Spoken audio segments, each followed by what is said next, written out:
information discussed on Talkin Money with Jeff Tarbell is believed to be from reliable sources. However, no responsibility is assumed for inaccuracies. No statement made on this broadcast should be construed as a specific recommendation of a particular investment product. Views expressed are those of the speakers and do not necessarily represent those of CBS Radio. Use only as directed. Smiles, everyone. Smiles. And prepare yourself for... Show me the money!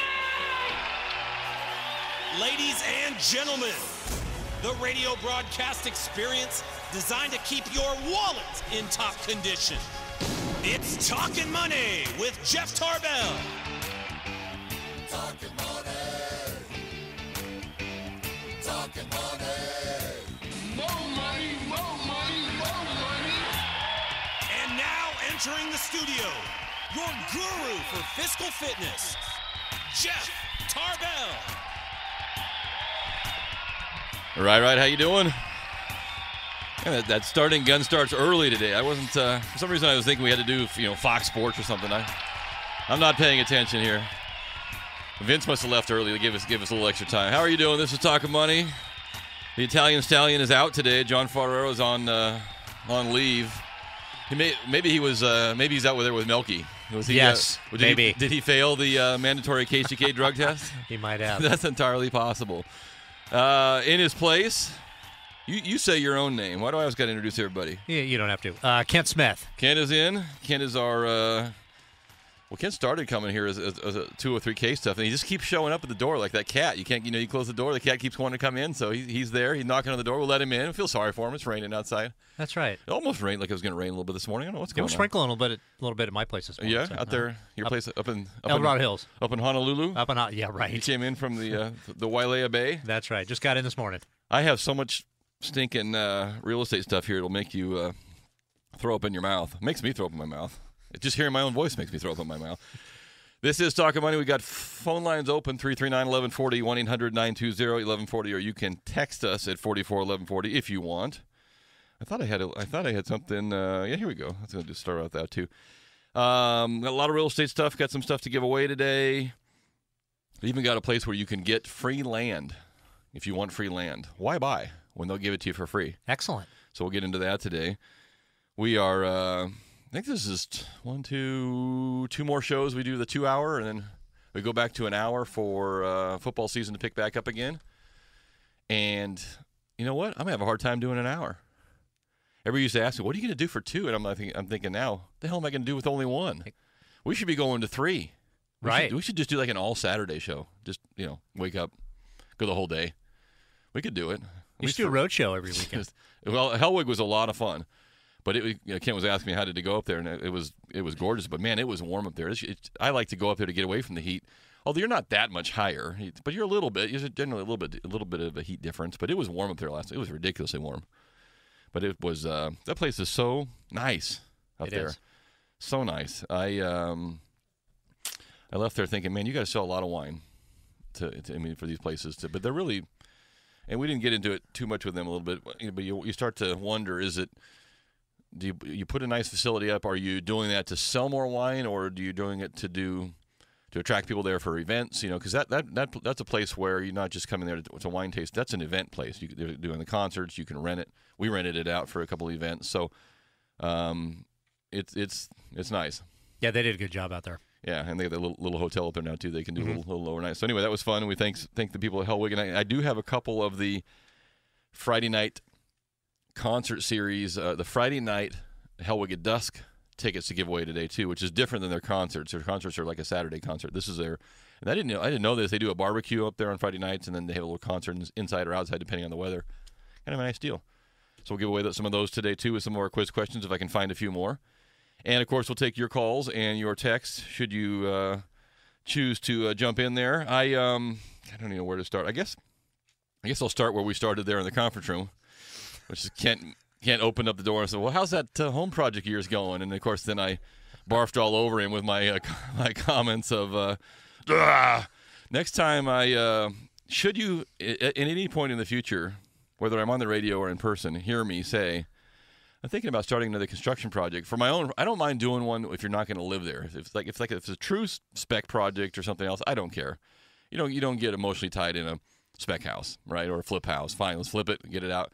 And that cabinet is fine, and that carpet is fine, and just get the hell in and get the hell out, and let's go, right? That's what a spec project is. Correct. So you always want to buy something from me that I lived in. Let me just put it that way, because regardless. Now, last time I did this in 2007, frankly, I'll be very honest with you. In 2007, I did not establish a budget. I did not try to maintain a budget. I had just sold a big house up in the mountains. I had a bunch of money sitting around. Things were going back in 2007. Things were going crazy, and I just said, here, build it. And they said, okay, fine. Well, do you like this cabinet or this cabinet? Oh, I like that one. And you just kind of picked out stuff, and nobody ever said, do you want to see the Price tag? Yeah, the price tag. And we had a quote unquote, I don't know what they call it. I guess design planner or something. Somebody was supposed to be helping you, looking out for your best interests, and hell, they were looking out for what they want. At the end of the day, is the nicest picture they can take, and they can say, "Look at what we did as planners." They don't have to write the check, and so that project went really, really expensive, and it was a very, very nice house, and we sold it and did very well. Now, 2012, I specifically come into this project with the idea that will not happen again, and so there's a downside to having a budget, or at least trying to maintain one, is that it takes a lot of work, right? And you got to make really hard choices on what you want to do. And what I was telling Kent beforehand, because Kent handles all the 203K stuff for us, which, if you're not familiar, is a FHA product. It's a, for lack of a better word, it's a construction loan, a rehab loan, if you will. You don't build a new house with a 203K loan, but you rehab a house. Correct. And I've seen them rehab from a little $15,000, $20,000, cosmetic rehab, and I've seen people take them down to the studs and come back out. I mean, it's whatever your definition of rehab is if you qualify for it, they'll do it. That's right. Okay. That's right. So now here we are in 2012, and as I mentioned to Kent, real estate prices for the most part, although they're trickling up, which I got some great articles here, but real estate is down, quote unquote, down from some previous high. And theoretically, we're in a recession or a slow economy. And theoretically, I should be able to strike gold when it comes to finding, parts and pieces for this house to put it back together. This house we bought out on a couple acres. And I am finding the exact opposite. That, frankly, cabinet prices haven't come down at all.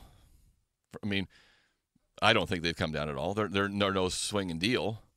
And granite or tile or appliances or carpet or any of the things, these prices have not come down, right? So you think in your mind, okay, well, this is a great time to do something, and within certain retail products, they probably are. I mean, maybe cars are more competitive. I don't know. But I can tell you that in the home construction business, and labor is not down. People aren't charging you less to frame your house or do those other things too. Now, what you do get right now, which we had trouble with before, is you get there's a little better supply of people who have some time on their hands to help you, and you get a little better quality individual. So the framer before that told you, I'm a year out, and you said, well, forget it, I can't wait a year. I'll have to take framer B-. Now you're getting framer A+, but he still wants $30, $40, $50, $60, whatever they charge, whatever their fee is per hour. They're still holding their fee straight. So it reinforces to me the fact that if you're looking at existing homes, and as you mentioned before the show here this morning, you may not find that house that is quote unquote turnkey, but it's got 95% of what you want. I still come back to the fact that's a hell of a lot better deal than trying to go in and take a wrecked one or take one and wreck it and put it back together on your own, because the cost of all those components have not come down. They really haven't. I'm finding that you can go out and, you can actively shop it, and this is what we did not do last time. There's some things you can shop and some things you cannot really. And this is another learning lesson, if you will. There are some appliances, and I figured, okay, look, we'll go out and we'll pick the appliances we want. And you can be anywhere from a $25,000 stove to a $2,500 stove, right? So just go out and put your wish list together, which we do the same thing everybody does. Just put it on paper. What would you like? And then you can back off, right? Everybody does that. So But a lot of these appliances, which I never knew, you get beyond the Home Depot GE product, where everybody gets at Home Depot or Costco. You can get that washer or dryer anywhere, whatever. But you get to kind of that middle level and on up, something that's kind of a brand name. And then those prices are set by the manufacturer, and it doesn't matter where you go, you're paying that price. Mm-hmm. And that's frustrating because I thought, okay, I got it made here. So I found this oven, right? And so I type on the oven, and up it pops. And of course, I see the first one I see is like half the price the guy quoted me. I'm like, oh, I got him. I nailed him. I type him back. Hey, look I found it here. And the guy's like, no, mine starts with an E. That one starts with a D, different model. So he prices it out, and it's exactly the same. It was the same price at Lowe's. It was the same price at A&A. It was the same price. It doesn't matter. Have you gone looking at restaurant supply warehouses? No. Okay. So are you looking at like Thermador, Wolf, Mealy? Yes. Viking? Yeah. Okay. Got to go to a restaurant supply house. A restaurant supply house. Uh-huh. And they can sell it at a different price? Well, because... Or am I going to get one that's like a 40 grill burner? So, the good news is you got it on deal. The bad news is your kitchen's on fire. No, but here the other thing is this too, is if you take a look at restaurants that are out of business, most of them will still have their equipment in there. Okay. And if they're out of business, they're looking to hawk that equipment, relatively brand new. Quite frankly, there's not, because I was in the restaurant business for 20 years, really, there's no difference between paying top dollar for a brand new woof range when you can go out and get the same woof range that's a year old. Did you say woof or wolf? Wolf, W-O-L-F. You said woof. Yeah, woof. That's what your dog wolf. does. Sorry, coffee hasn't kicked in this morning. But aren't you getting a restaurant size? I mean, we're building a kitchen. No, you can go out and get, because what a lot of restaurants will do is they will they'll buy smaller size of the same manufacturer. That a lot of people now in their homes, when they're remodeling, are putting that in their house. Yeah. And their standards with their 5-burner, their standard oven with maybe a warming drawer or something. So that's what you need to go look at. Okay. So there's a restaurant actually that just closed up near me that might have one. They might be having a quote unquote fire sale. So. Oh, okay. Well, we could check it. So there you go, restaurant supply house. But and the other thing that we did not do last time, that shame on us, but we did do this time, is that certainly where you do get some, and if you're going through the remodel, or even you're doing your own minor kitchen or you're doing a whole house, it doesn't matter. You start looking at the plumbing supplies, your faucets, your sinks, your toilets, those kind of things too. Now there are huge variances. I mean, you can the same, and that's what just irritates the hell out of me. And I don't know why it does, but it's like if I walk in your store, do you think I'm not going to just look around a little bit? And so they give you like one faucet for the sink, $638. I'm like, my God, that would be solid gold. And you can find the same thing at Home Depot or Lowe's or some other supply place for $215. And it's like, what am I don't know. It just, I guess, hey, if you can get $638 for a faucet, get it. Exactly. You get it. That's how you pay for the nice showroom. So anyway, it's been eye opener again, and it shows me again. Now this house that we bought, we did not do a home inspection on it, and there was one provided to us.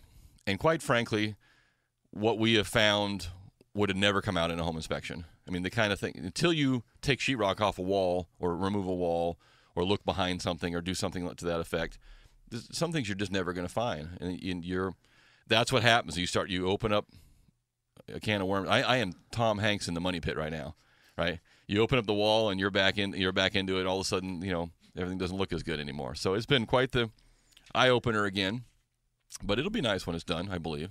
Great neighborhood. Yeah, well, now we don't have any neighbors anymore. They're all like a couple acres away. So that's the nice part. It'll be good when it's done. And I've become like the water boy, because what I forget is that when you buy a place that's a little 10,000-foot lot like our last house, small lot, everything's on a drip system, and you turn on the water and it does its thing here, and you get out on a couple acres and everything just goes bone dry, and you're constantly fighting to keep water going again. So I spend half my time now just making sure stuff doesn't die. So I've become a farm boy. Very good. Yeah, I'm gonna get myself a little John Deere. Ding. Excellent. Yeah. So we have let's get our first quiz question in, and I'm not sure our text line is working. This thing looks like it might be frozen up, so we'll try that, get that working today at 441140. And a couple phone lines open if you want to jump in at 339-1140. Our first quiz question of the day, we will give away. Let's give away one of those Friday night Hellwig at Dusk tickets for you. I think there's a dollar amount. Maybe it's for two people. We'll check it out and go up there to the Friday night Dusk. So the Olympics are over, and I believe the U.S. I don't know if dominated is the right word, but they were the number one medal holder. Is that right? Correct.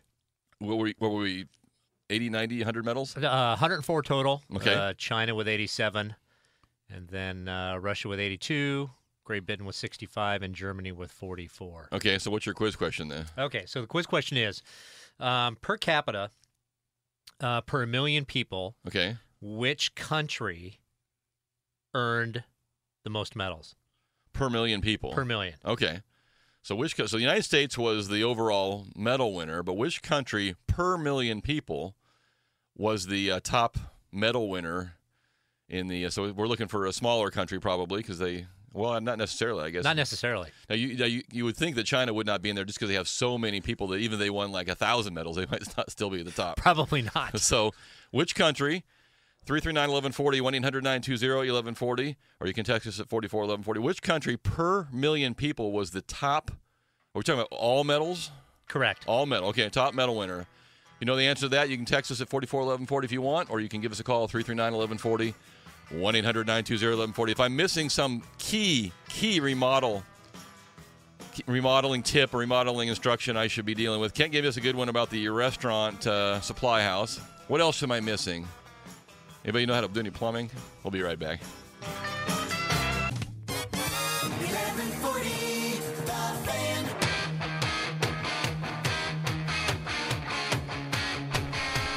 Talkin' money, talkin' money. Well, alrighty then. We're back to Talkin' Money Yep. with Jeff Tarbell. Yep.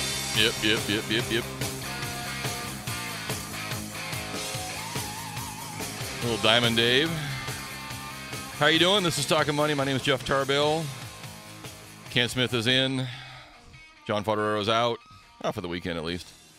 Down to our last couple shows of 2 hours of pop, and then we go back to the hour for the NFL season. In fact, we'll do a little NFL quiz question at the next break there, Kent. So come up with something off the top of your head. Okay. Just even if it's not right, it'll be your answer. Then that's close enough to the answer. Perfect. We did. What was our quiz question there? It was the most medals per 1 million people. Per million people. Per Okay, million so I hinted that maybe it was a smaller country. We got a few quiz respondents at Jamaica. Jamaica would have been a good one because their runners just destroyed everybody. Did they have any people live on that island? I'm not sure. Yeah, there was like Grenada. I don't know if Grenada was in the Summer Olympics. I didn't see. Tonga had 1 gold medal. That's per 100,000 people. We did get an answer of England. England is almost correct. The answer was Great Britain. Great Britain, because Great Britain includes a couple other little attaches to their group there. So Great Britain was the answer, and they had it was almost 1 medal per million people, right? Correct. 0.97. Yeah. Correct. So there you go. Who was the second then? That would be Russia. Was Jamaica on the list? No, I don't see them. They don't have enough people to qualify. Huh? So was China on that list? Because they were the last. 15.44. Okay, yes, they just have so many people. Yeah, they had a lot. 15.44 million people per. So we will send a Hellwig at Dusk gift certificate up to our winner there, and we'll do a little NFL quiz question before the next break. I promise. I off the text line at 44-1140, and you can text me if you'd like. Currently refinancing my rental. It's in the underwriting now, and I want to do a VA streamline. Can I do both at the same time? Should I wait? Will it affect my credit rating? Certainly, you can do both at the same time. You want to notify your existing lender that you're going to do a VA streamline so that when they see that a credit pull has come up from another lender, they don't flip out on you. A VA streamline is something that is become increasingly difficult, if not darn near impossible, to do, at least in California.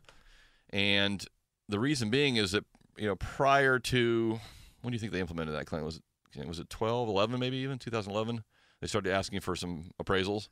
Yes, I would say it's been easily within the past 18 months, but probably closer to 12. So probably, 2010 and before, somewhere in there, you could do a VA streamline without an appraisal. And the logic was that VA is already on the hook for your loan, so if rates are down, why not make it easier for you to do that? And that is still VA's logic. VA still holds that same rule. The appraisal is not a VA requirement. The appraisal is a requirement from all the lenders who are going to buy your new loan, and they don't want to jump in bed with you, so to speak, and find out you're 200% upside down and take on somebody else's risk that they don't currently have. So, and that will probably go away again as the market continues to pick up and as house prices turn around, as we become an area that is now have positive growth every year and quarter. You'll see that eventually probably erode back away, and then someday down the line again, you could do a VA streamline without an appraisal, like you can do the FHA streamline now. So for those of you that have the FHA loan, the FHA streamline does not require an appraisal, but where they changed is FHA streamlines now require you to qualify again. And that's a real bummer. I mean, I understand. Again, it's the same logic, because the reason, and this comes directly from Wells Fargo. Wells Fargo said we're going to stop buying FHA streamlines from people unless we know they qualify. And that wasn't FHA's rule; it was Wells Fargo's rule, and then everybody else fell in line right behind them.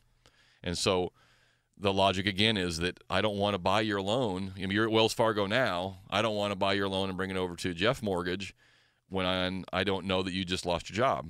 And this is your last attempt to try to save your house because you need a savings. And if it doesn't work out, then I'm now on the hook. Wells Fargo made the loan, and now I'm on the hook because I took your loan over. So so that's changed a little bit too. But there are no appraisals for the FHA streamline. You just have to qualify, and you have to prove that it makes sense. You're saving about, I think it's 5% of your 5%. Payment. Yeah. So so that takes yeah. Certainly you can do two loans at one time. Sometimes you have to do two in order to qualify. I've had people ask me before, I want to buy something else and I want to refinance, and sometimes you might have to refinance to get the payment down to qualify for an investment purchase. So absolutely you can do that. Just make sure everybody knows what you're doing. Please keep them on the same page and they'll be fine. And you were mentioning during the break, maybe that VA streamline might be better off to try to go back to their existing servicer. I think now, because of the requirement by the banks out there to get an appraisal, I think it'd probably be easiest to just go back to the current person that you're making the payment to, the servicer and or the note holder. Yeah, and they may not require. I mean, see, remember, the appraisal is not a mandate from VA. So your existing lender, if they want to keep your business, they don't have to do an appraisal. I mean, they could do, if they already have it and they want to just do a rate reduction, they can do it. It's just that in California, most people don't do it because they want to see where you are in terms of value wise. But that's, if you ask them, they may not have an appraisal requirement. Right. So so keep that in mind. But yeah, that's a good question and appreciate that.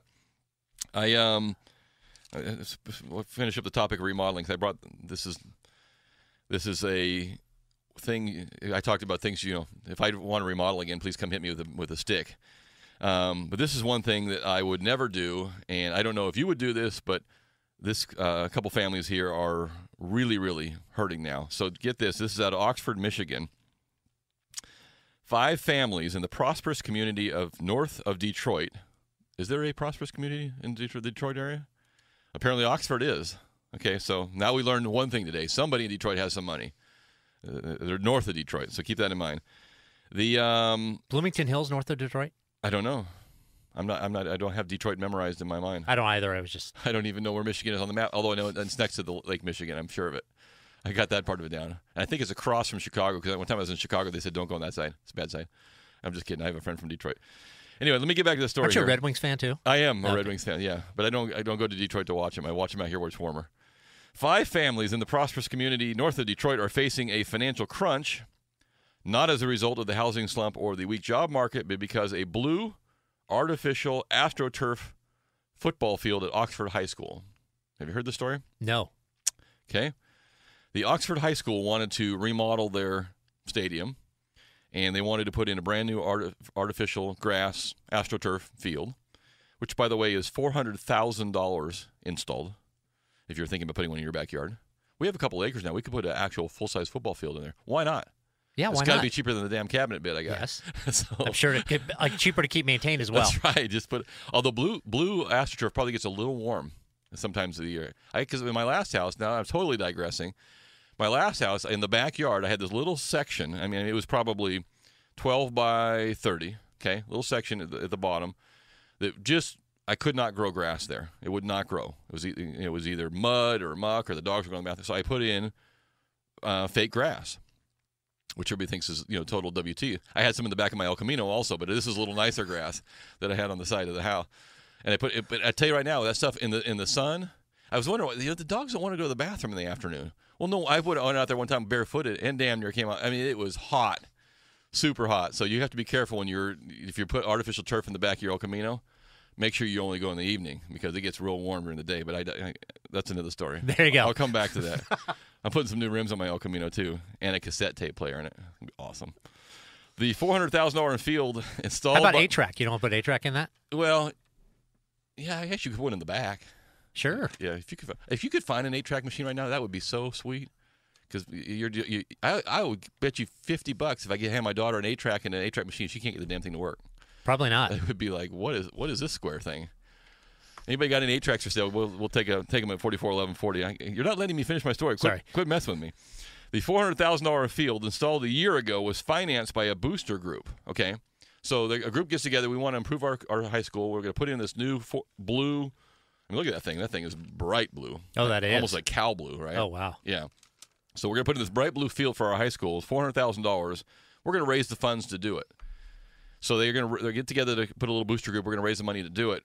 But they decided, you know what we'll do? We'll just put the field in now. Let's get it going. We'll get everybody excited about it. We'll raise the money. We'll pay the loan back off. So 3 families personally guaranteed the football field for the high school, a $400,000 note.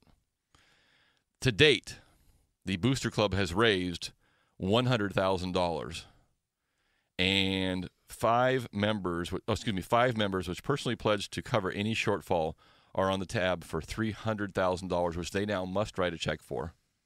So that's $60,000 a piece if you're doing the math at home. One guy is going to take out an equity line on his house, and a couple others are going to default. They don't know how they're going to do it. So should you be a avid booster of your high school, this is a Talkin Money reminder number 1. Reminder number 2. Reminder number 1 is you can marry more money in a minute than you can make in a lifetime. So marry Oprah. Number 2, don't co-sign for a blue football field at your high school for $300,000. I'm not a financial planner. I didn't attend a lot of classes, but for some reason that one just sticks right in my head. I'll probably remember that one. Yes. A, if Oprah calls me, I'm marrying her. B, not signing on the blue football field. Okay, got those 2 things down. In 9 years, I've got 2 must-dos. Got it? So anyway, this is a story that the population of 20,000 people is now in a little bit of an uproar because nobody else is contributing to the $400,000 blue turf field. Now, can you repo an Astro field? I guess you can. You roll back up. You can probably repo anything. Yeah, well, if you can repo, maybe I can get a restaurant sink and a blue. You know what I could do? I could tarp the whole down like a whole acre, and I could just make it blue. I wouldn't have to cut the grass. That would be awesome. That'd be nice. Yeah, the dog wouldn't run on it. It's too hot.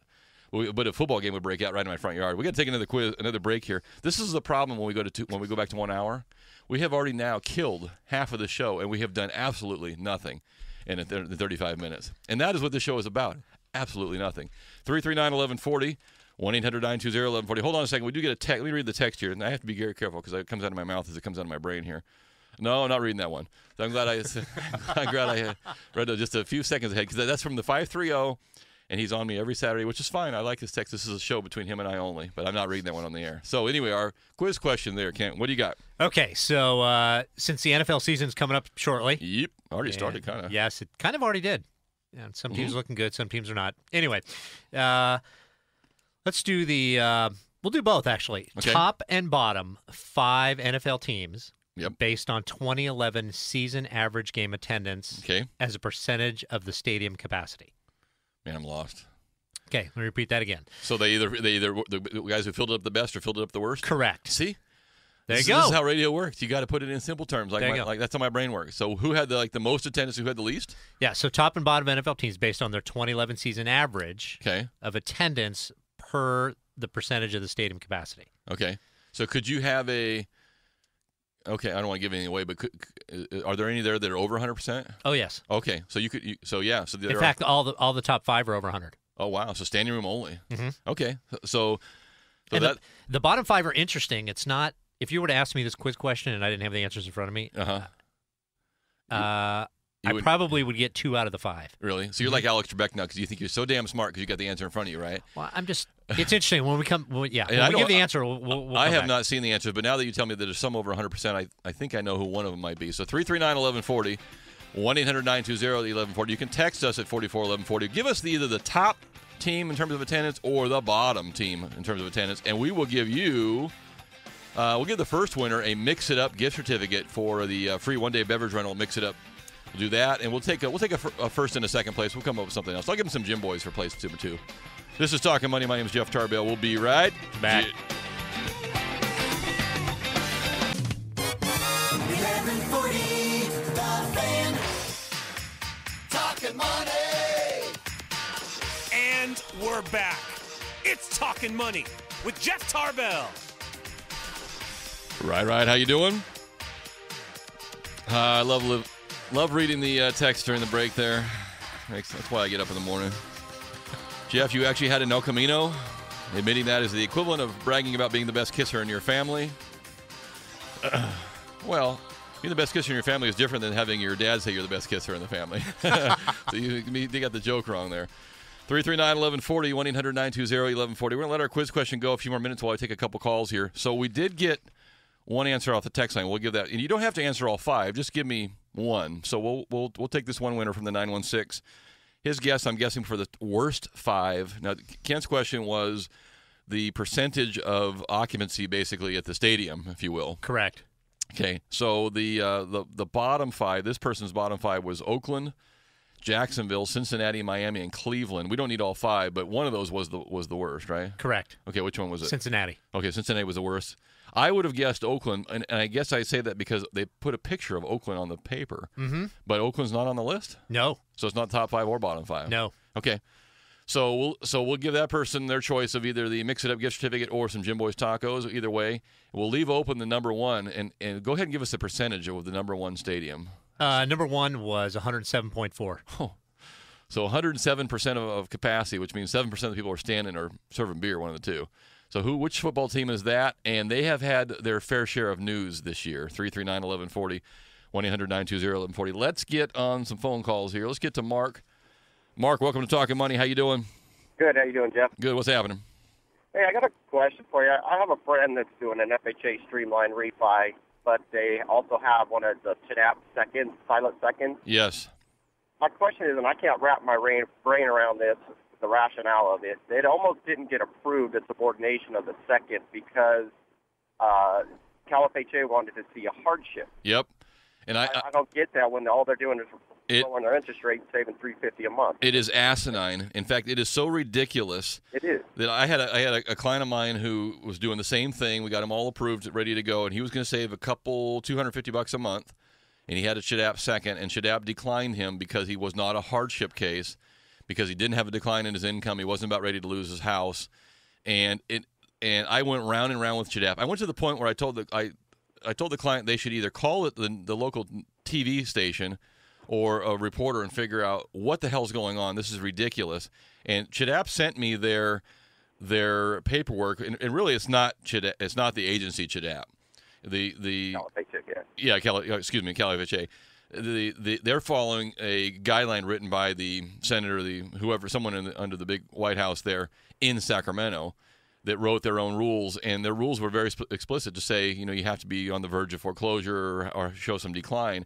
If you're just going along willy-nilly and you're doing just fine, they don't want to help you get a $250 savings. It doesn't make any sense. There's no logic. Wrap my brain around that. Well, wrap your brain around this. Have you seen anything come out of the legislature or the Senate in California that makes any sense? And then start with that and work your way backwards, because the answer to that is no. And then anytime you come up with another answer, the answer is still no. So we're talking about people who don't know squat about squat when it comes to the mortgage business, writing mortgage rules. And so you're right, Mark. It is ridiculous. It is ridiculous, and it's keeping people from experiencing some very well-needed savings. I don't know how you get around it unless someone gets a hold of somebody who's their representative and tries to get them to modify that rule a little bit. And it's like pushing a rock uphill. So. Wow.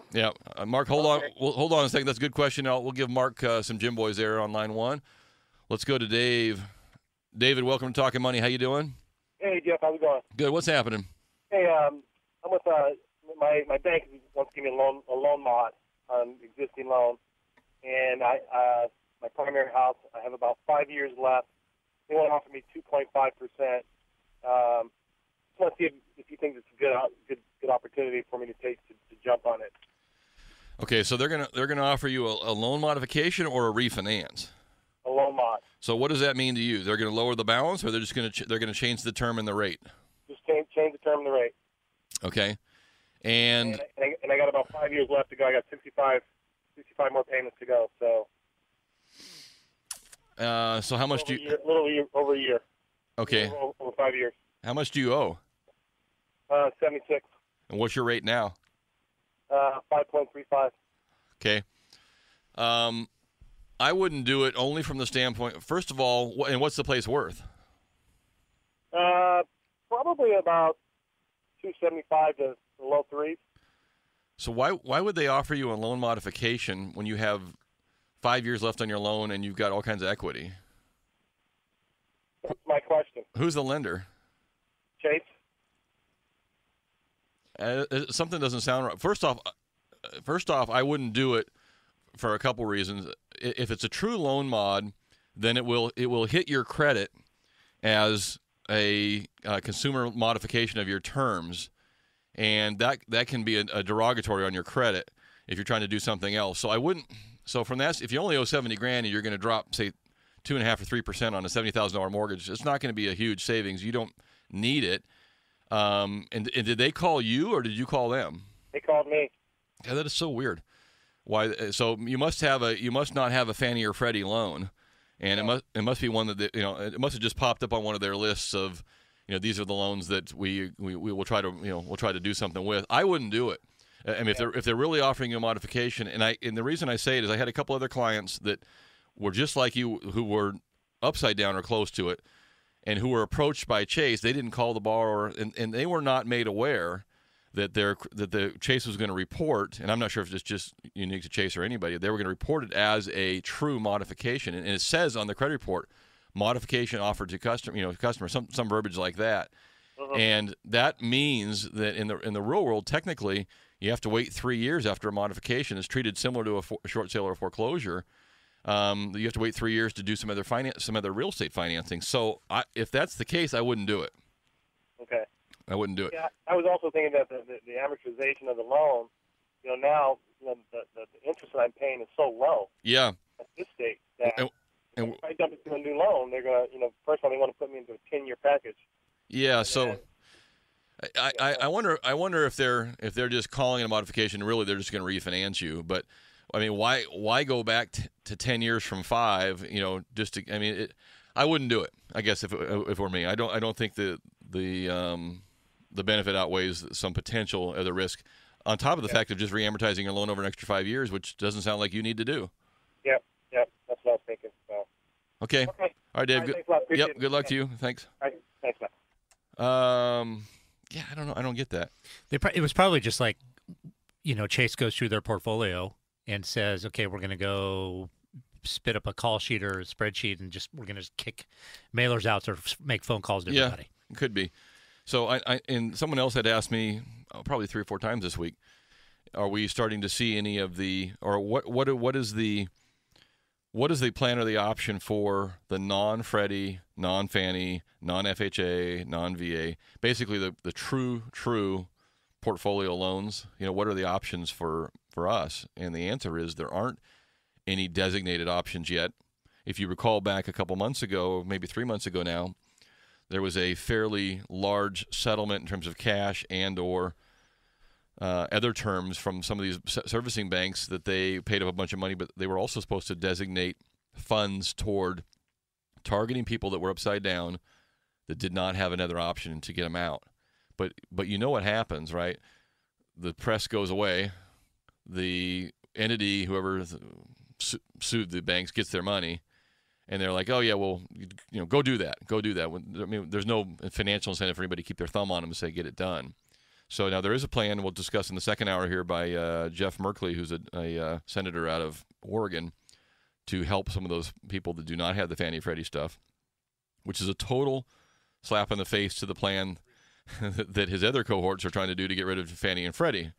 So we'll talk about those after the break as well. So off the text line at 441140, did we get a winner yet for the We did. Okay, so we got a winner for the NFL team, the number one highest percentage. Their stadium is basically at 107% of capacity. How does the fire department let that get away? I mean, how does that get away? Well, I think when you hear the city that it's in, you'll understand why. Okay, so I would have guessed Green Bay because I always hear that getting a ticket in Green Bay is almost impossible. Not Green Bay. But are they on the list? No, they're not. Green Bay's not on the top? No.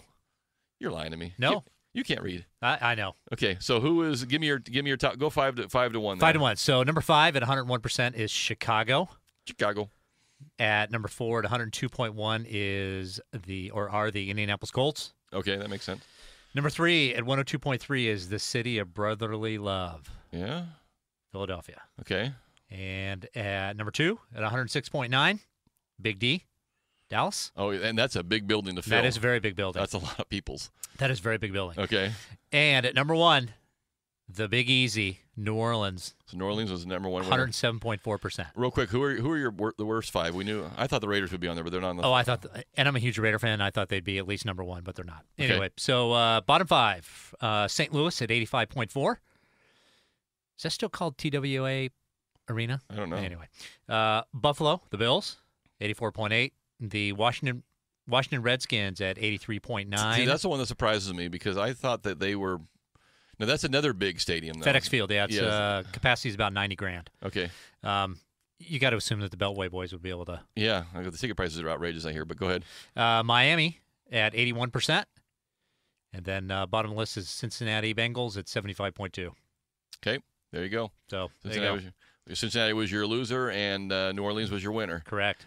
So that means we'll give out some Gym Boys to those people who got that right if they want that, or the Mix It Up gift certificate. Text lines are open if you want to jump in during the break, 441140. I will get to a few of these. My wife and I have been beat out of 4 homes because we had to go half on the closing costs due to our low down payment. I'll talk about that when we come back. I got a nice 8-track, Jeff, if you want. Give me a call. I actually might do that. Casey and the Sunshine Band, I hope somebody. I think he needs the machine, but if you're going to sell me the 8-track machine, you got to sell me some tunes, dude. I can't find. Exactly. I need a whole box of tunes. I'm not going to say that. 339-1140, 1-800-920-1140. You can text us at 441140. Second hour, Talkin Money is coming right up, so hold on to yourself. We'll be right back.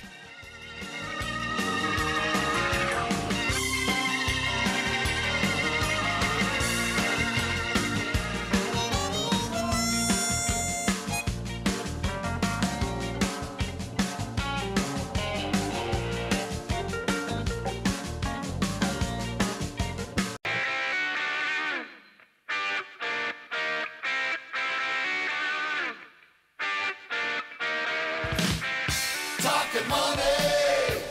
And the action continues on Talkin Money with Jeff Tarbell.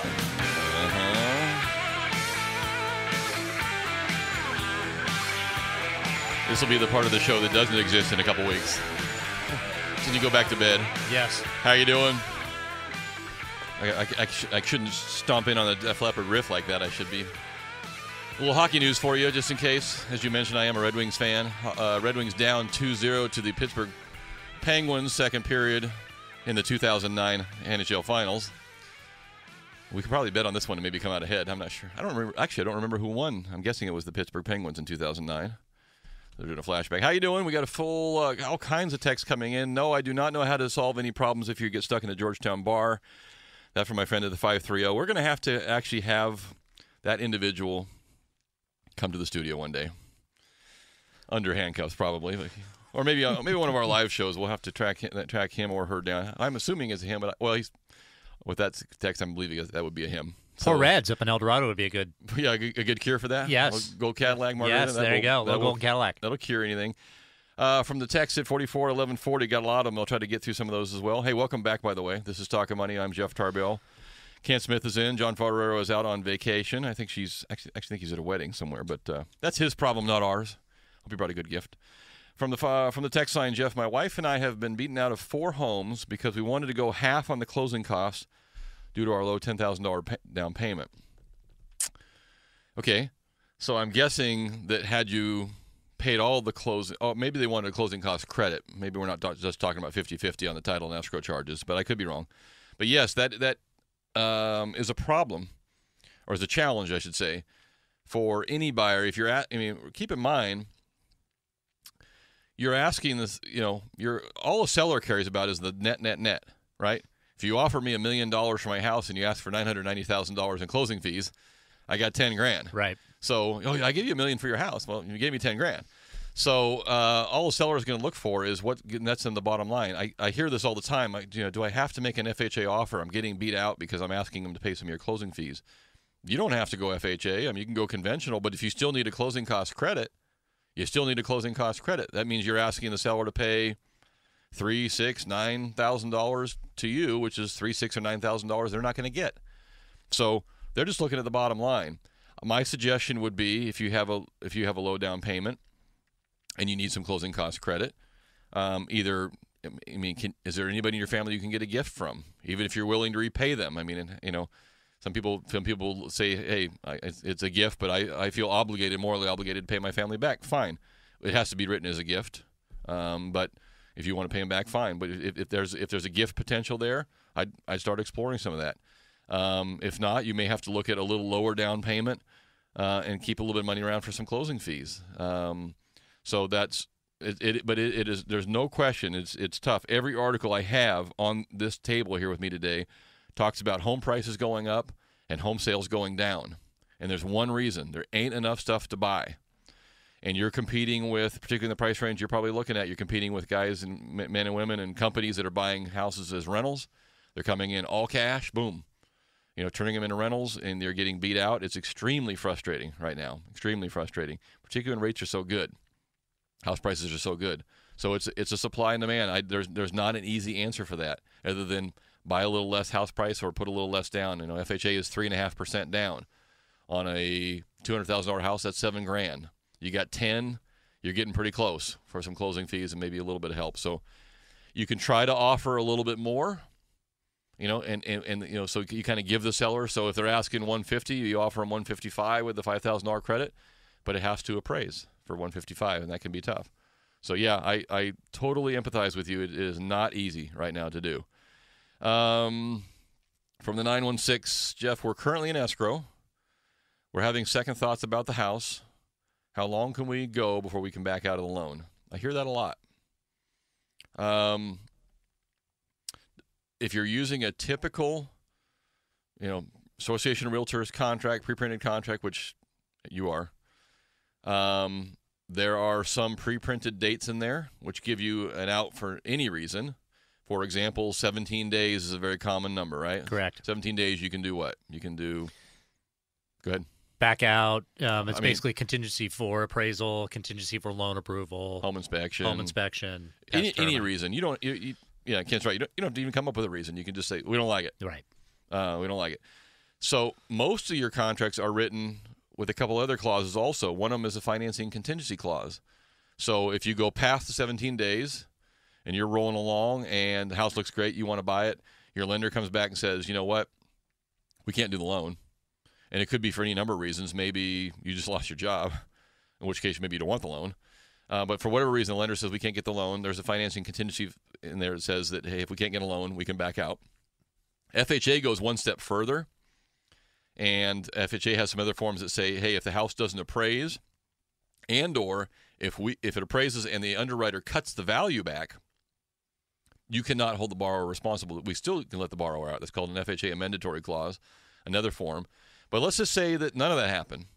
You're rolling along, and here you were supposed to close in 30 days, and you're at day 25, and your lender said, "Yeah, we're ready to produce some docs," and the house is appraised, and the home inspections look good. And you wake up in the middle of the night in a cold sweat, like I am right now. But that's too damn late for me because I already own the house. But I digress. And you wake up and you say, you know what, this just isn't right. I just don't feel comfortable. It's a great house, but it's just not for me. I don't want to make that move. What's the downside? Well, theoretically, you can cancel the contract at any time you want. And theoretically, and probably will happen, the seller will keep your deposit.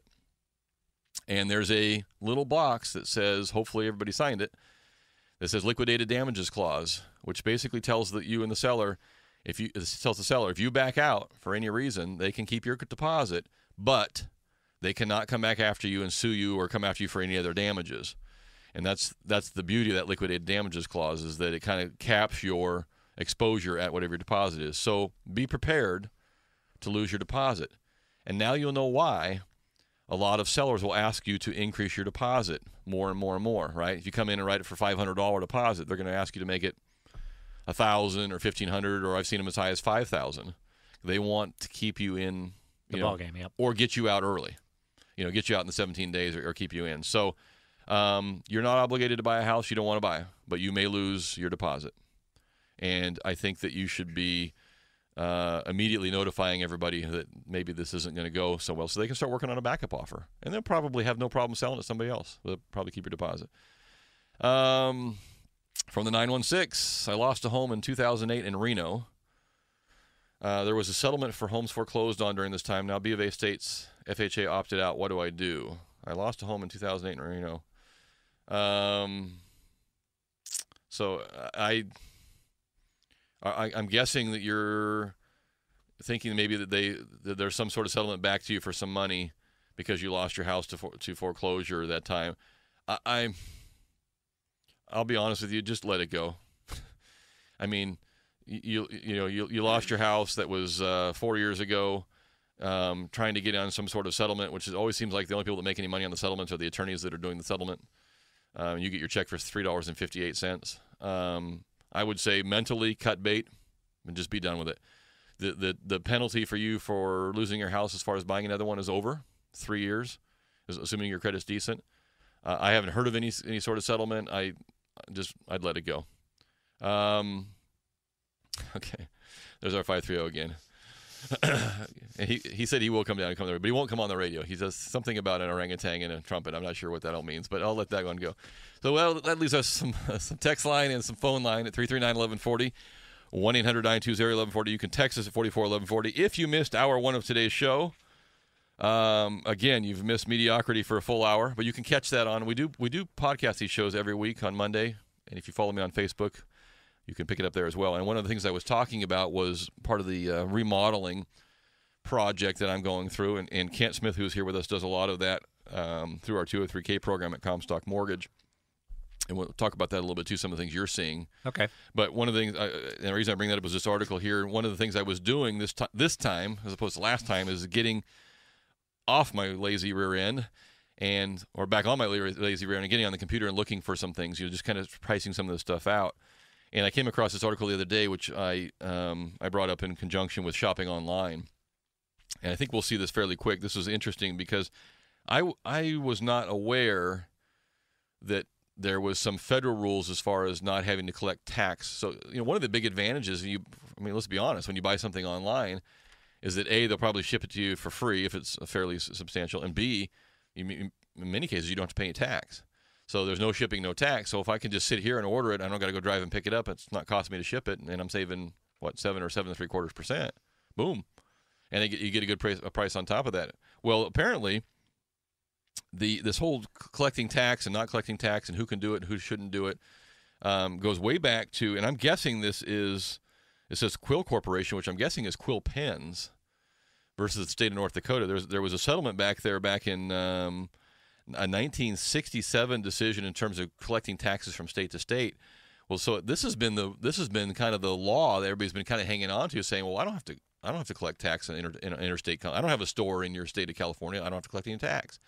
And so they've been kind of going back to this Quill settlement from 1967. It looks to me now that Congress is in the middle of writing a new law that will help states gain back about $20 billion a year in tax revenue that they're losing right now.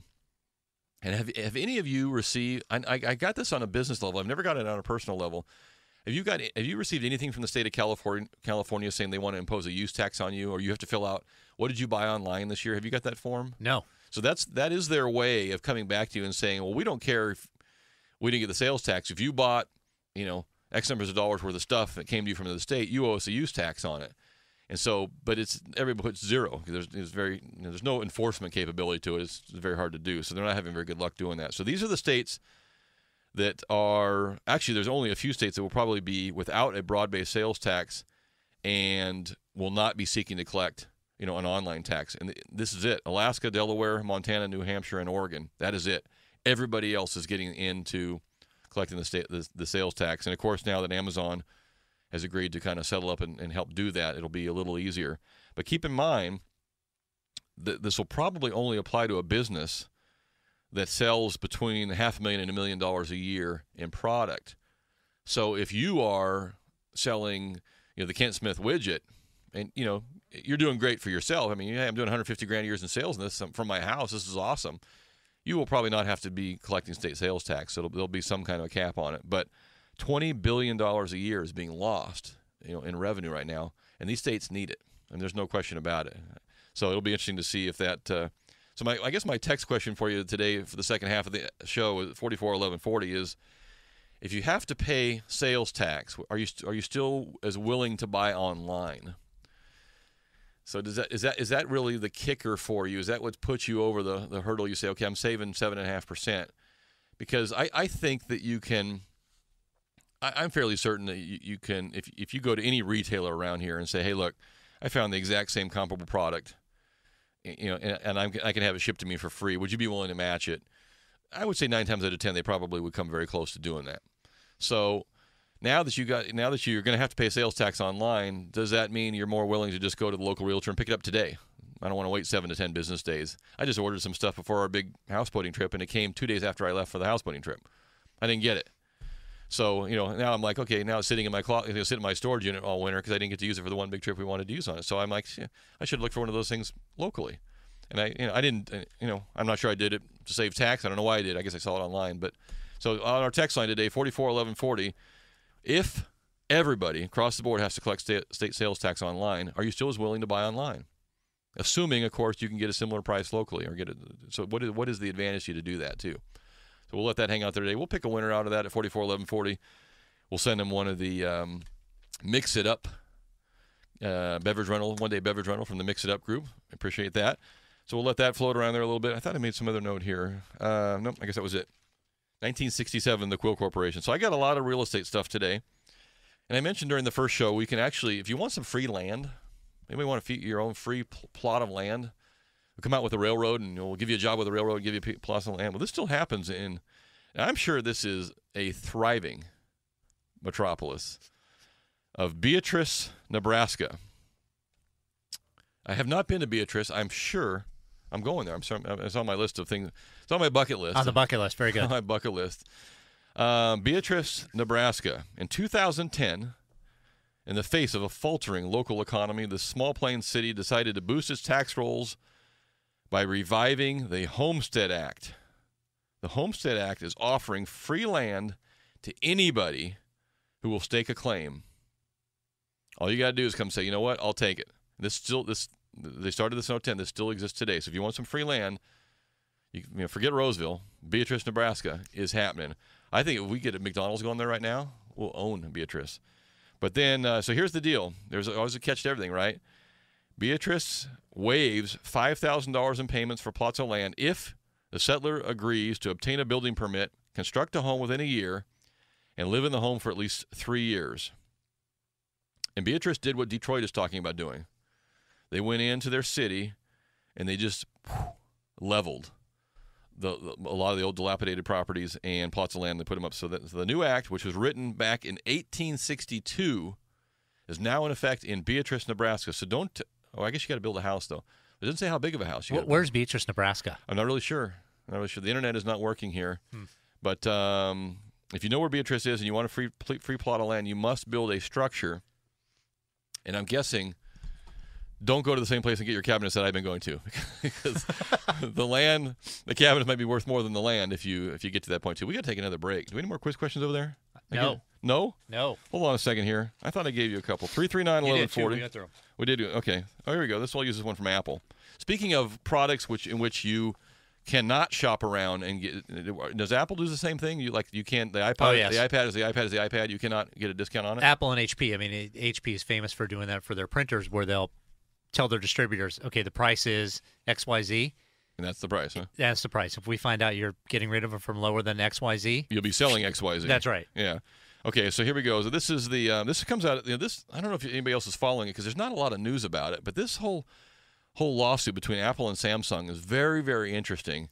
And every day in the Wall Street Journal, there's different little snippets from the article. But It's pretty telling. Today, I guess it was yesterday's paper. They had a picture of Samsung's, like their original kind of their tablet, if you will, and then they showed iPad comes out with theirs, and then they showed the next version of Samsung, which is a little bigger and a little, it's pretty interesting. So Samsung and Apple going back and forth. But this was some interesting numbers. Roughly, let's see, which is the easier way to do this. Okay, I'll make it very, very simple. So you got your iPad and you got your iPhone. And per year, has Apple spent more money marketing the iPad or the iPhone? When you divide out by the amount of money they spent in the lifetime of those products, you divide it out by the number of years it's been out. Obviously, the iPad is newer. But per year, you divide it out by the life of that product. Have they spent more money on the iPhone or the iPad? And I'll give you the numbers. On one product, they spent $647 million, and on one they spent $457 million, but different terms. So which one have they spent more money marketing, the iPhone or the iPad? 339-1140, 1-800-920-1140. You can text us at 441140. I will give you, the winner, the Mix It Up one-day free beverage rental for a frozen beverage rental machine rental at your house, free delivery, cups. All you got to do is supply your favorite beverage of choice, or I should say your favorite grain of choice. There you go. Yeah, this is Talkin Money. My name is Jeff Tarbell. That's John. I almost said John Fodorero. That's Ken Smith. Imitating John Fodorero. We'll be right back. 1140, The Fan. Talkin Money. Well, alrighty then. We're back to Talkin Money with Jeff Tarbell. Yeah. We did get a winner off the text line. So, Grant, you can call him if you want there on the 916. Did you get any other callers that want that? Or? You got one? Okay, we'll do one. We can get one of each. That's fine. Apple, who doesn't like to let loose with a lot of their secrets, if you will, and I wouldn't either. You're kicking everybody else's rear. Why tell them why? Right. But this came out during the case with Samsung. Apple discussed a document. They said Apple spent $647 million advertising the iPhone in the U.S. That goes back to 2007. And through the fiscal year 2011, the iPad they spent $457 million on. So in 2 years, they spent $457 million on the iPad, and in 5, $640. So a lot of money both places. But the iPad, they really came out and were really dropping some coin on trying to get that thing to. I don't know. I get that's a lot of money. I was talking about John last week. He thought that those numbers sounded low to him, like they would have spent more than that. I think the benefit that the iPhone and iPad get are a lot of free advertising.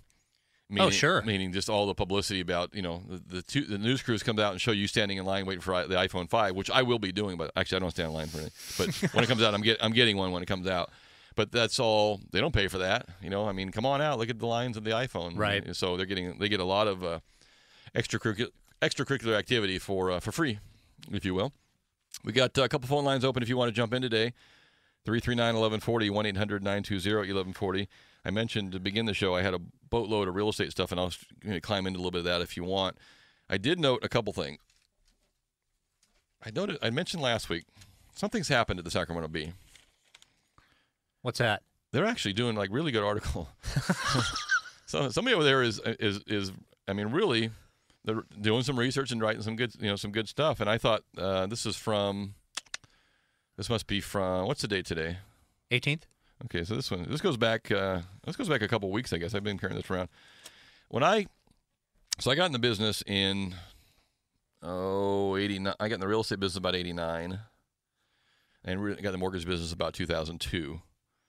So I'm just referencing that. Okay, so I got in the real estate business just about the beginning of the start of a fairly good decline in terms of just real estate activity from 90 to 97 was about a 29% decline in terms of prices and volatility. And I remember to this day, my dad telling me, "Hey, look, every boom has a bust, and every bust has a recovery, and every recovery I've seen following the boom has been bigger than the last one." And here comes this chart from the 36 years of home price volatility out of the Sacramento newspaper. And damn, if my dad wasn't semi-right. Well, second time maybe. Oh, first time. Okay.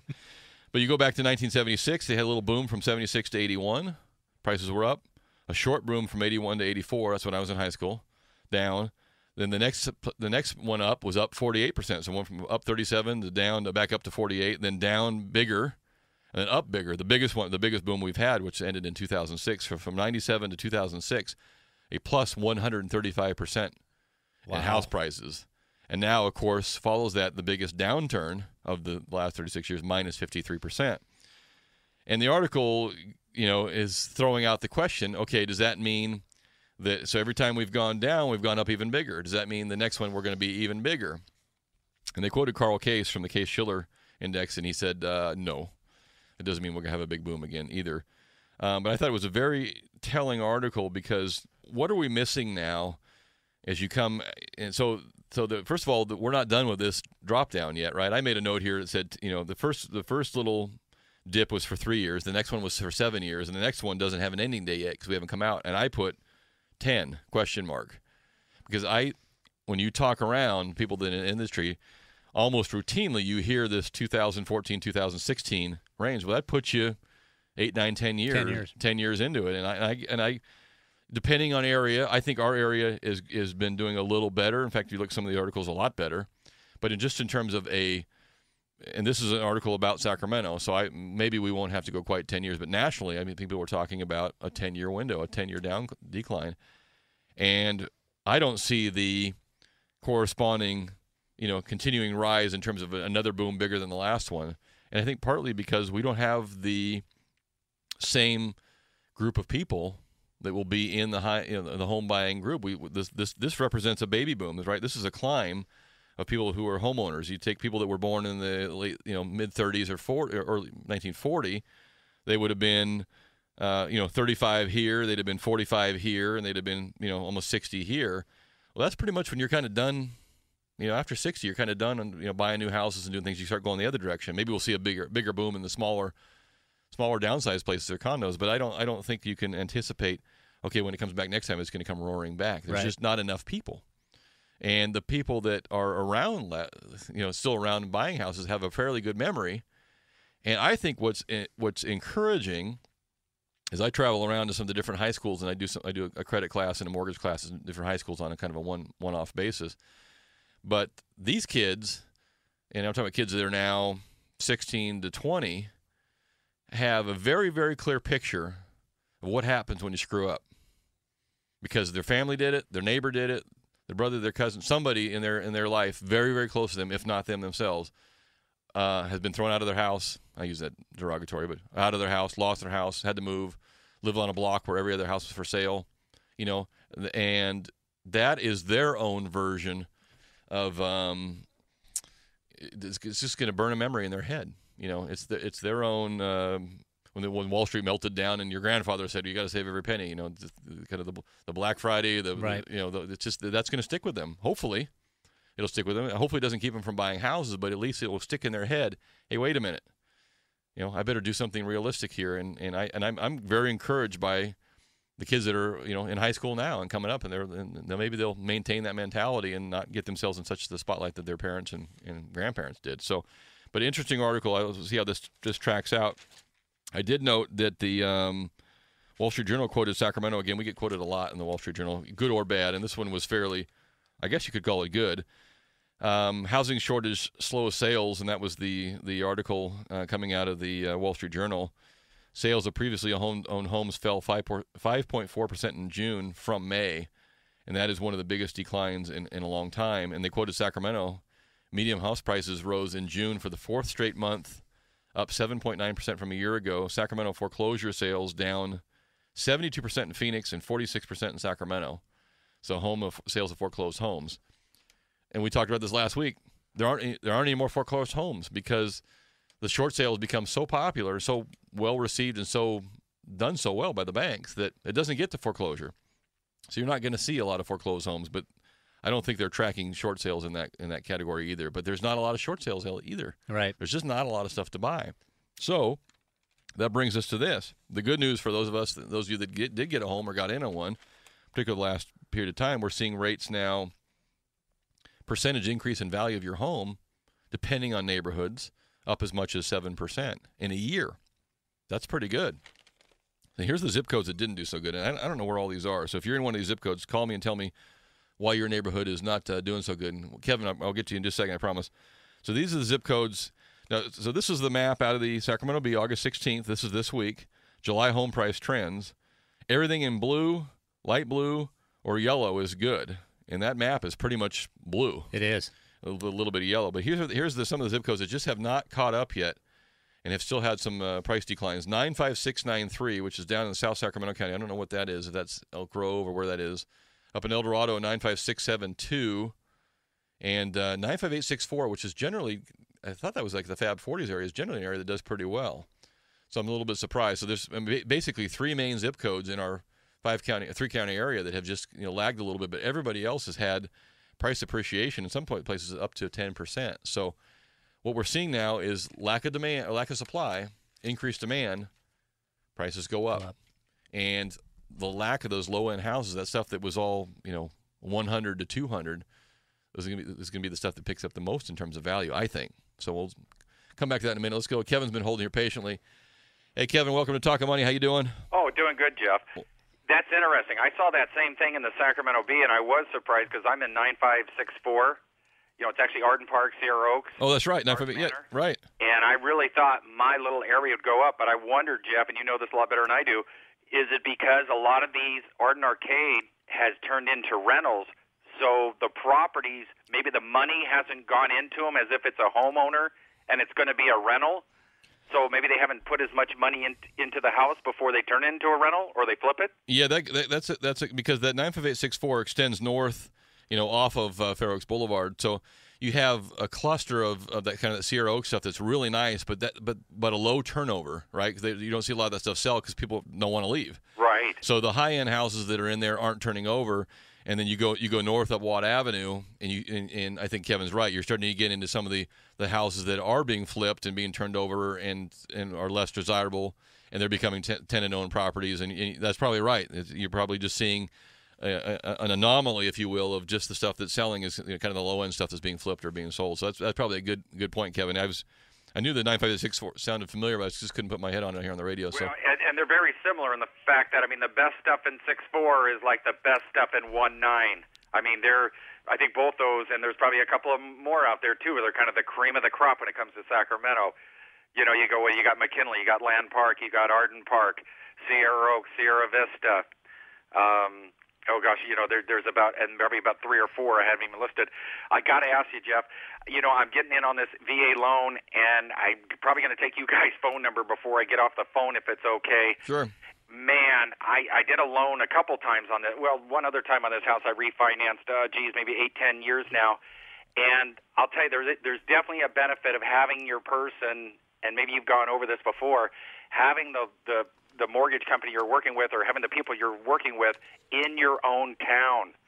I'm emailing, I'm faxing, and they're not here, so I'm at the mercy, like picking up the phone. I can't just drive across town and go, hey, where is it in the process? I'm at the mercy that they're going to get back to me in a day, a week, 3 days. I just paid for the appraisal, thought it was a little bit high. It was a VA appraisal. I think I have to use their appraisers. Yep. That was $450. Yep. I thought the last time I did it was a civilian company. I thought it was more like $300. Well, a few things have changed. And Kevin, that's a good call. Kevin, I'll put you back on hold here just for a minute. We'll get Kevin's information. So he made a couple notes in there that I thought were interesting. One is that using somebody local. And this goes back to shopping for a sink, online. A Kohler sink, model number XYZ is a Kohler sink model XYZ in Bisque or whatever. You know what it is, and you can get it wherever it is. And I deal with this every minute of every day. So I got a quote from somebody in Southern California or from somebody back in Cleveland or something else too, and I it's very important to shop around, absolutely. But when I hear quotes come back to me that are a quote that A, they didn't give me anything in writing, B, we didn't discuss how you can lock it, and C, it's a quote cheaper than, and I own part of the company, than I could do, than we buy the loans from a company level. I don't mean that I can get I mean, like, that's cheaper than our company gets the money for before we pay everybody else. When I hear those kind of things, I say, you know what, something doesn't sound right to me. No, they told me it was going to be. I said, well, who are you talking to? Oh, I don't know. Yeah, I don't know. But he sounded, you know, they're professional phone people, and I'm not saying they all can't do it. A lot of them can, but you get what you get, and there's some local companies here too that. I mean, you know, quite frankly, by law, when you make an application, you are to be given a completely written good faith and truth in lending within 3 days. Now, that means that make application. But if you're just talking to them on the phone, I can tell you, I can give you a 0% rate right now. Okay? I can give you a 0% rate right now. If you owe $100,000, your closing costs are going to be $101,000. Okay? Because I'm going to take the $100,000, pay off your mortgage, and I'm going to keep $1,000 for myself. That's a 0% rate. The closing fees are a little stiff, but the rate's good. But we can talk about anything we want to talk about on the phone. And there's some very, very creative companies who do a lot of marketing who don't tell you that, well, it's a 15-day lock and we don't lock till the end, and if it floats, then, you know, you're kind of out of luck. So I'm not saying you don't shop around. You should shop around. And likewise, a lot of my clients that I'm here in town, they don't want to come to my office. They love uploading stuff to me and emailing it to me and faxing it to me. So you have to kind of figure out the different personalities and people. And it is nice. We have 5 or 6 offices. You can drop into one and drop some stuff off if you want, or I'll come and pick it up. But not everybody likes that. People like to upload their stuff and use the internet. So that's you kind of have to just discuss. But I say this all the time, that particularly for myself, I'm on this radio every single week for the last 9 years. My office is right over here in Roseville. If I tell you something and I don't live up to it, it's very easy to come find me. And it's very easy to tarnish my reputation if I go around and lying about everything I do. And I spend a lot of time and money doing that. So am I going to risk giving you some BS quote because to ruin all that? There's no way in hell. Right. I'm sorry. Your business is not that important to me to lie to you to try to get one deal to ruin everything else that I've tried to build up. It's not going to happen. And you go find, you know, Bill, who's on the 1-800 number in SoCal, and try to track him down again. He's going to tell you whatever he wants to hear, whatever you want to hear. So there's some good points in there, Kevin. As far as the appraisal goes, and I'll take a quick break because he's on to something there. Appraisals are more expensive now. A government appraisal has always been more, and the VA will assign you an appraiser, and you have to use their VA-assigned appraisal. You can take it wherever you want to go. You can take that appraisal and come to me or whoever you want to go, but you got to use VA's appraiser. And appraisals are more expensive. There's a whole lot more work those guys have to do. I would never be an appraiser. It's too much work. Oh, yeah. And it's too much work. So, Kevin, if you want to get a hold of me during the week, 338-9400 or JeffTarbell.com. We're going to take a quick break. This is Talkin Money. I think our text line is broken again. We'll be right back.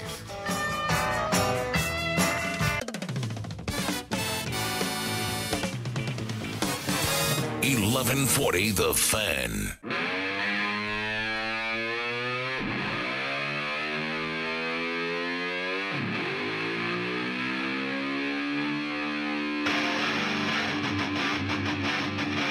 Talkin Money. And we're back to Talkin Money. And here's Jeff Tarbell.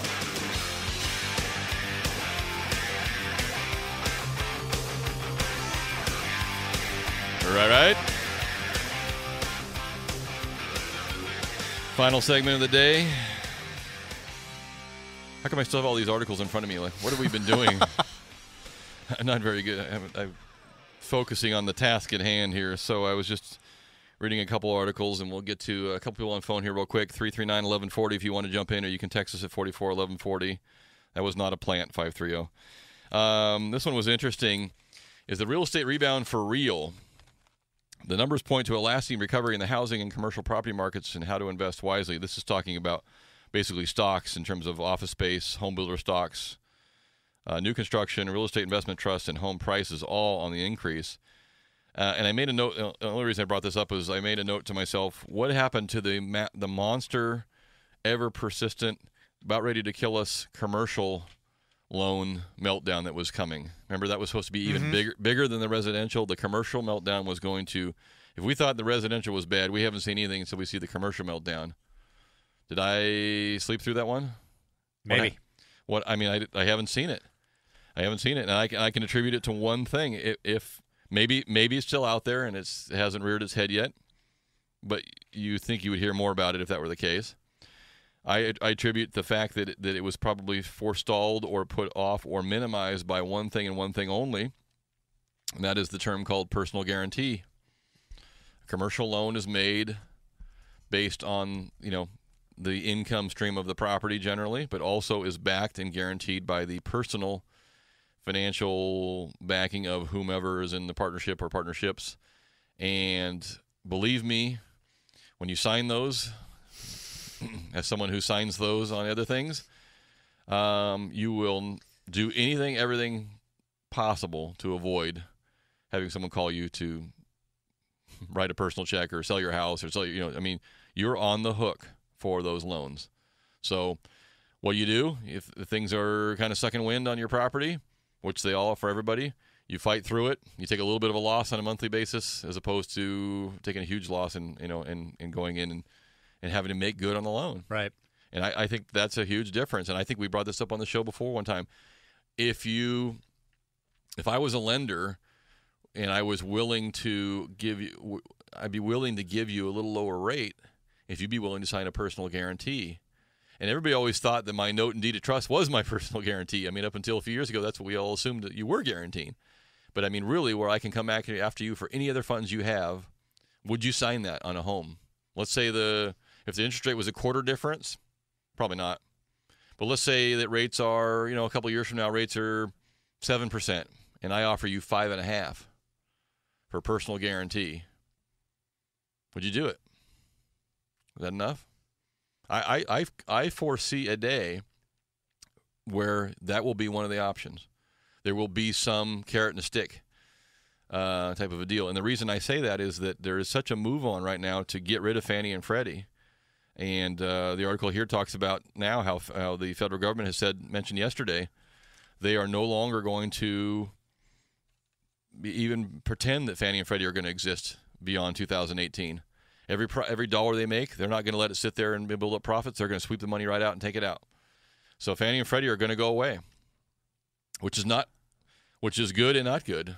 But it's from the standpoint that they are the source for a good pool of low rate money for everybody to access, not just the big banks who have their own money, but everybody down to companies our size can go to Fannie Mae and sell them loans.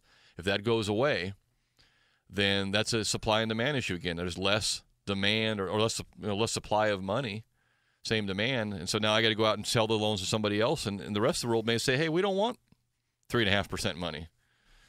We saw what happened to these companies before. We want 5%. Right.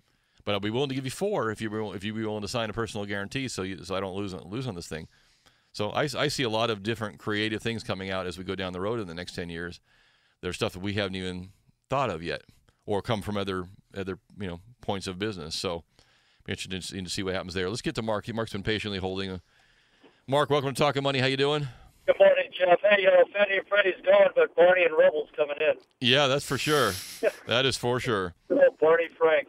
Hey, what I want to do talk about is what they brought up in the paper this week about eminent domain, and the guy behind it, which is Phil Angelides, who's bringing this legislation forward. But Phil Angelides, it's the old thing, follow the money. One of his close cohorts is Mr. Sikopoulos. Is a big landowner here in the Sacramento area. But the angle that they're trying to go at is they're trying to go at blight. Well, these properties that are basically looking at they're in disrepair and bringing property value within neighborhoods. I think a better idea, and I wish somebody would bring it forward, is they bring legislation forward. Any investor, and me included, I am an investor. We do have a couple rental properties. That they would make those investors or property owners, could be the bank, responsible for keeping at least the front yards of these properties in good curbside appeal. Yep. Because that's what really kills a neighborhood when you drive through it. And I think everybody should be held responsible. And what they're doing is they're turning the water off in these properties. They're letting the weeds grow. We have a property in our neighborhood that was just turned over to another mortgage. They bought the mortgage from these people, and now the property is just sitting there. Nobody knows, and I've been trying to buy this property for about a year now. So trying to chase these loans down is really discouraging. We're talking with our realtors. They said it's almost impossible. And so it makes our neighborhood look bad. And this is just one property in the neighborhood. I wish they would come up and make people responsible for maintaining these properties, whether it's the bank or whether it's the homeowner. I totally agree with you, Mark. I appreciate we're short on time. That's a great comment, and I'm going to add on to you here just for a second. So I would say two things. If I were running any city or county, and I need to keep my staff busy, I just send them right out to the property, and we're going to maintain your property for you. We're going to put a lien on your property. Our lien is going to be ahead of any mortgage. So when this thing gets defaulted or whatnot, we get paid first, and that's the cost. If you don't want to keep up your property, we'll keep it up for you.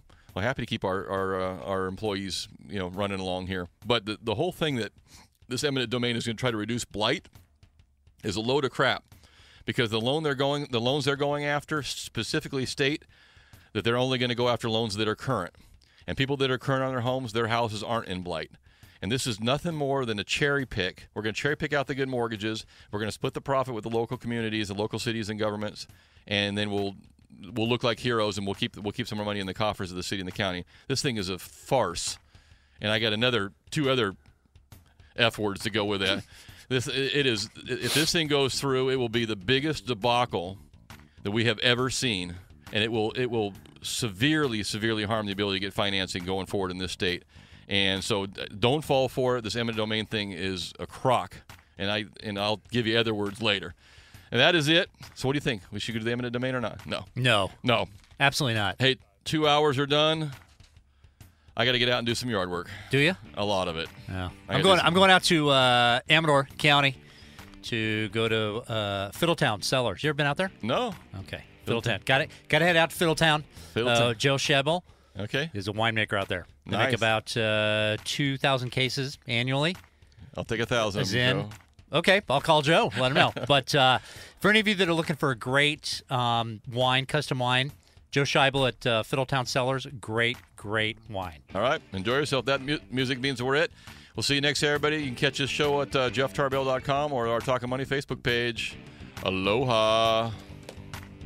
Talkin Money.